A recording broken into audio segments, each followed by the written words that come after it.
praise of almost want to give all praises to Yahweh Ba'Hashem, Yahweh Shai, Ba'Hashem Kakadash. Give double honors to my apostles and elders, great and milestone. Also want to say shalom to all the Akim right here. Preaching the truth and truth and sincerity scattered four corners of the earth. Is a brother Tazwan Kubar coming through the spirit and power of Yahweh Ba'Hashem, Yahweh Shai, Ba'Hashem Kakadash. And lower in the video could be edifying, so hopefully like out there.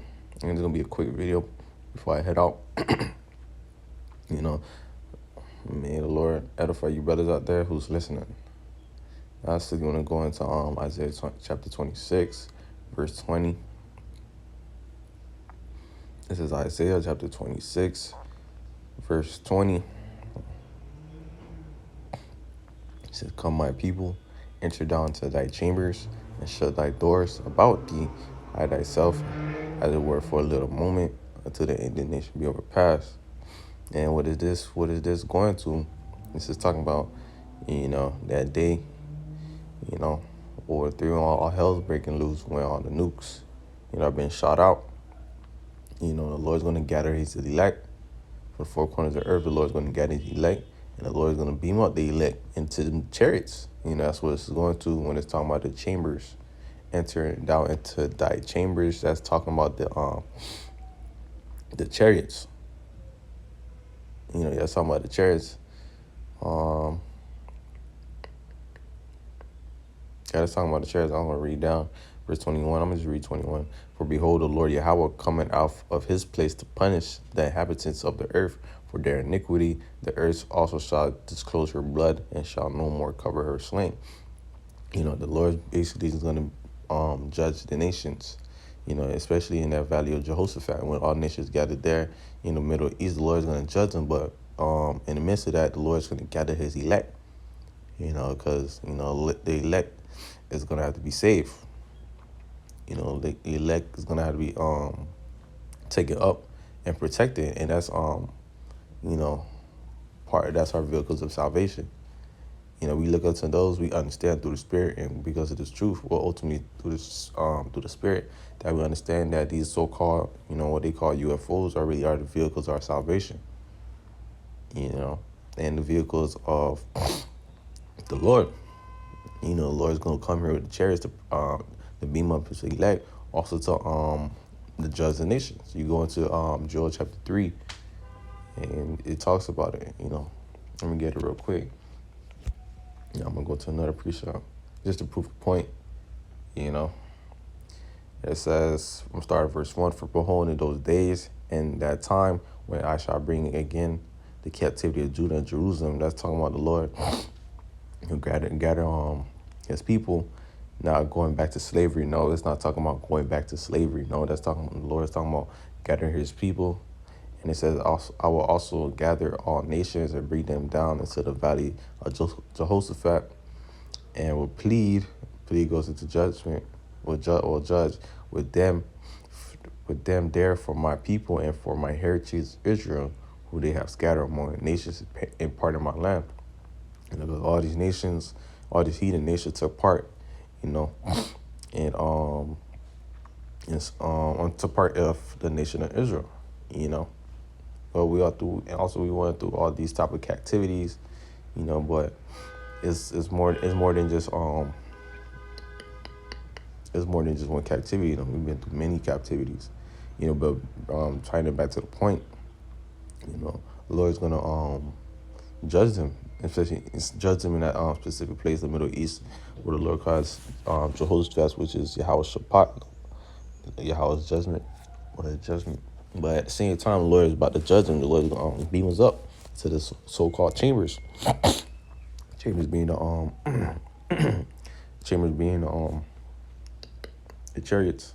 I'm also grabbed this Revelation chapter 15. I'm gonna start at verse 1. "And I saw another Slack. I'm reading it again. This is Revelation chapter 15, verse 1. "And I saw another sign in heaven, great and marvelous, 7 angels having the 7 last plagues, for in them is full of the wrath of the Most High." 7 last plagues, talking about the missiles. And it says, "And I saw as it were a sea of glass mingled with fire, and them that had gotten the victory over the beast, and over his image, and over his mark, and over the number of his name, Stand on the sea of glass, having the harps of the Most High. That's talking about. I'm gonna break it down, starting at the beginning, and it says, I saw it, and I saw it as it were a sea of glass mingled with fire. It's talking about when we're in the chariots.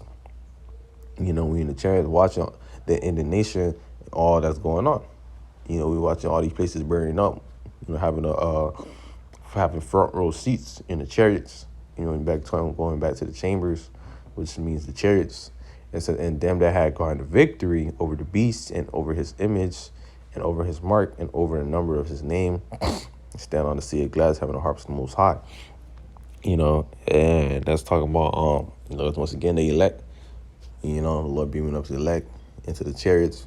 Who overcame all these that's come to pass. And it says, and they sing the song of Moses, the servant of Most High, and the song of the Lamb, saying, great and marvelous are thy works, Lord, power almighty, just are true in thy ways, thou King of saints. That's going to tie it back to the remember when we was out of Egypt, when we got out of Egypt, we were singing that song. And the same thing when we're going to be in the chariot and the Lord beaming us up, we're going to be singing that song of Moses. But ultimately tying it back to the topic, that's proving the point. That's going to be our vehicles of salvation. The Lord is going to come here to judge, and the Lord is come here to grab his elect. The Lord is going to come grab his elect and beam us up. Yeah, and I want to make the viewers understand, to bring out the point that the Lord gonna come here for two things. Understanding that the so-called UFOs are coming for two reasons: ultimately to judge and to grab his people. And I'm gonna bring out the part to support that he's coming to judge. It says, "Behold it." This is Revelation chapter 1, verse 7. Salah. Behold, he coming with clouds, and every eye shall see him, and they also which pierced him, and all cringe of the earth shall woe because of him.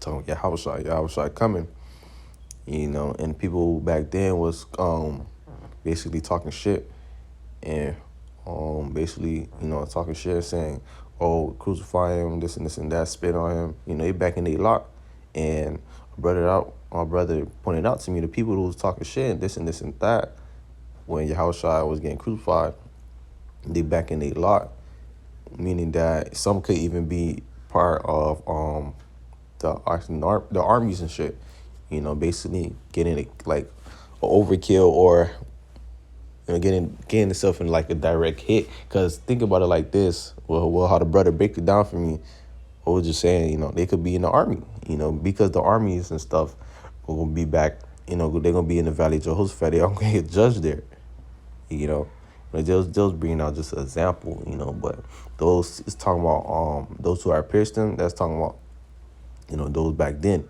they back here to this day, they back here, so the Lord's gonna judge them. But that's talking about, I brought this out because I was talking about how the chariots, the vehicles of our salvation, is gonna come for two things. It's coming to save the elect. They come here to judge this place. You go into that second Esdras chapter 13. It brings that out. We just read Joel chapter 3. And it just said plead. It said that word plead, not plead, plead. You go to where plead means judge. The Lord's gonna judge him. But Lord, in this video edifying, I want to give all praise to Yahweh Ba'Shem, Yahweh Shai Ba'Shem Kakadash. Double honor to my apostles and elders of Great Millstone. Also say shalom to all the Akim right there, preach the truth. The truth and sincerity scattered four corners of the earth. Shalom.